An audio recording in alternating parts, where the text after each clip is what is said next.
I don't think I had 10 full minutes throughout those first 4 episodes in which I didn't cry.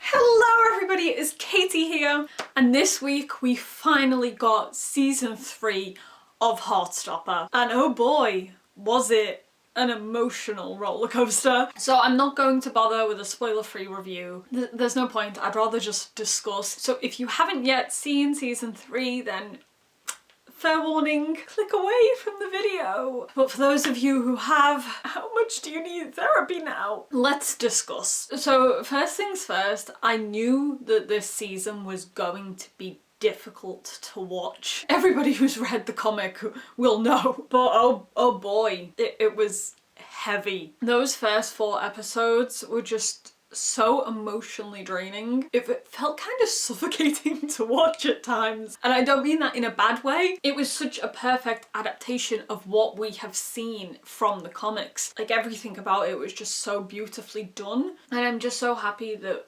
we have a show like this that can sit down and discuss mental health so openly, discuss hospitalization, the positives and the negatives, especially a show that is targeted towards a younger audience. Because I know that when I was a teenager, I didn't know shit about these things. So it makes me really happy for today's generation of teenagers that get to watch something like this and have topics like eating disorders and self-harm discussed in a safer environment, because I know when I was younger those subjects were taboo to the point that you couldn't really talk about them at all, and if you did read about them in books or see it in a show or a film, it was just too dark and too scary. Whereas Heartstopper has that perfect balance where it manages to talk about these topics and still have a positive outlook on everything. And obviously one of the biggest points of this season and of that arc in the comics is that love can't cure mental illness. I love that message so much, because as somebody who is mainly a reader of the YA genre, we did go through a long period of time in YA books where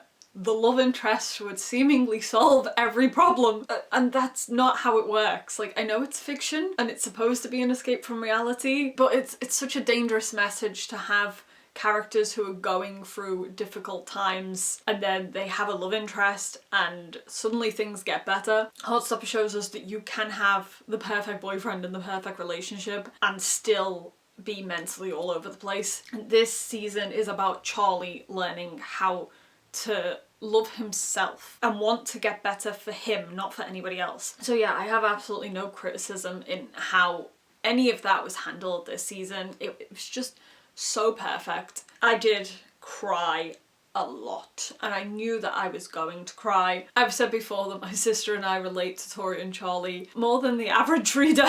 And Solitaire is one of my favourite stories, so even though we didn't really get to see Solitaire, everyone who's read it will know what Tori's going through at this time as well. So yeah, I cried every time Charlie and Tori had a scene together. I absolutely loved the episode that had the journals, going from Nick telling the story to Charlie's version of events, and having the little film that Tao made for Charlie. Yeah, I had such a bad headache after the first half of this season. The first half is quite a stark contrast to the second half, because the final few episodes revolve mainly around sex, but it still goes hand in hand because of Charlie's issues with body image and his confidence. So I love that as we moved closer to Charlie and Nick being intimate with each other, we had more of Charlie's therapy sessions and him opening up about how his issues with his body affect his relationship with Nick. When it comes to the other characters, we did have story arcs for them as well. I think one of my favourite things about this season was Elle. That whole plotline with the radio interview absolutely broke my heart, but it was so important to include, because it goes to show how much trans people are forced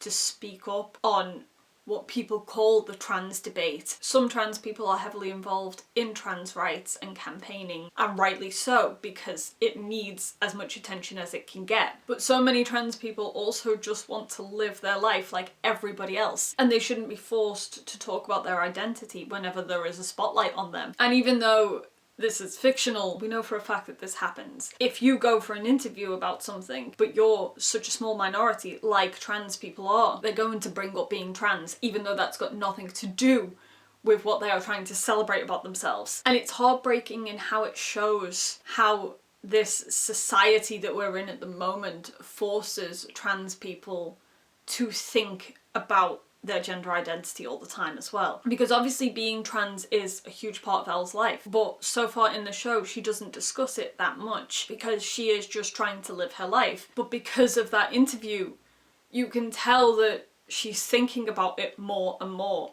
And she shouldn't have to do that. She should just be able to go to art school and focus on her art. It showed the process of turning a confident young woman into somebody who is more insecure and questioning. And that's just so heartbreaking because we know how much that happens. As a society, we are getting more and more transphobic, and it's fuck transphobes. So yeah, that was a really important aspect of this season, and I'm glad that it was included. We also do want to talk about Tara and Darcy in this season as well. We had Darcy experimenting with their gender, eventually saying that they were non-binary at the end of the season, and cutting their hair and dressing more authentically to them, and I absolutely loved that. Especially because we know that that's something that's very important to Kizzy as well. So it's great that Darcy gets to reflect their journey a little. And I love how whilst it was important, it was done so casually. It never caused any tension between them and Tara. It was just such a nice positive aspect of this season. I love how healthy the relationship is between Tara and Darcy, because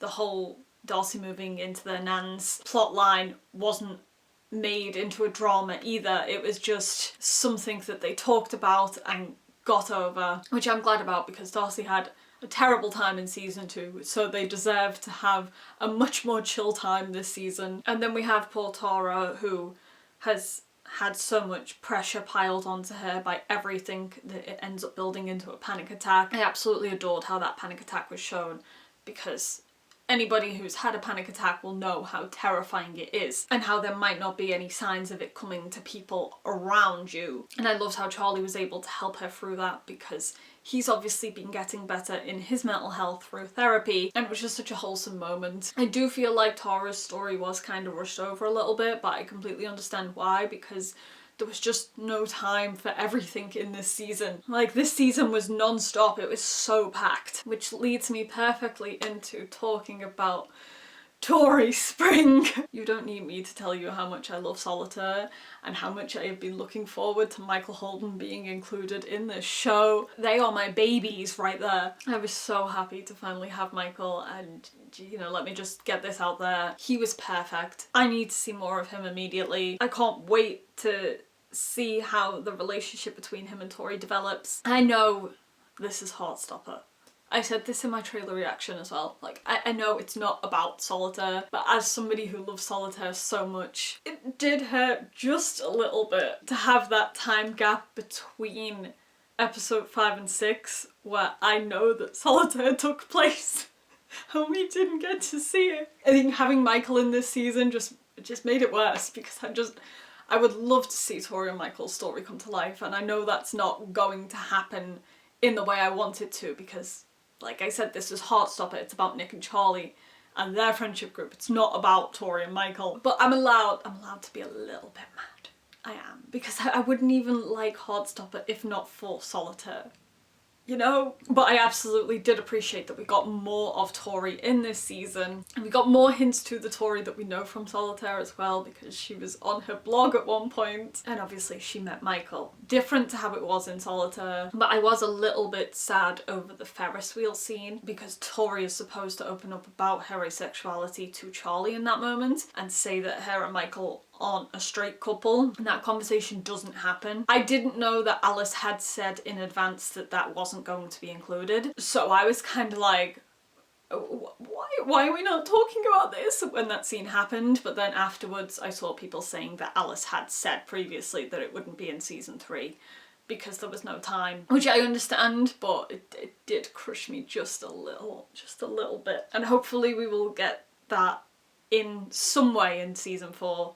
If we get season 4, we're gonna get season 4, right? So that's definitely something that I'm much looking forward to. In an ideal world, Netflix would give me the Solitaire spin-off that I so desperately deserve, but that's not gonna happen. And I just have to come to terms with that. But yeah, despite that, I loved having Tori and Michael in Heartstopper in any way, shape or form. So they were a highlight of this season for me because I am biased and I don't hide that. There is so much to talk about and not enough time because the battery's gonna die on my camera. So, quick fire round of other things I really loved.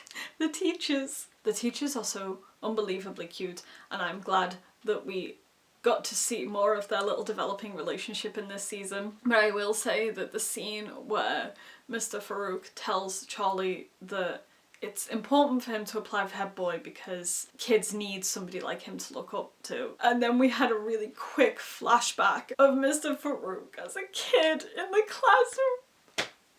As if I wasn't crying enough this season. And talking of other quick little flashbacks that made me cry, Imogen and Sahar, that little flashback in the tent. Oh my god, we haven't even spoken about Imogen. Oh my...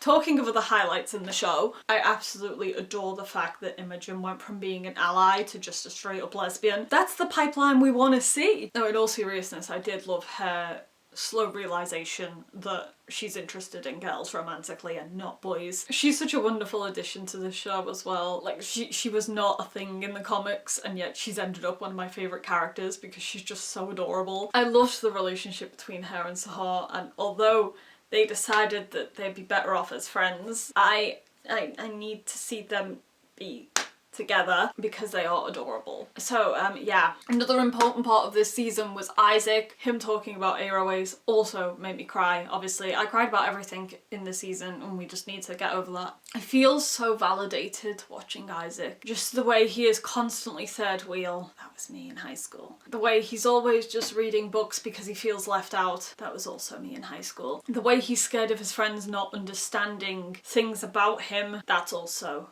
me. I just really love that he got to say his piece this season and that all of his friends rallied around him in the end. That scene in the aquarium part of the zoo, just so wholesome. The way Isaac looked at Tori and Michael at the end of the season also gave a hint to the fact that we are going to discuss Tori's asexuality at some point.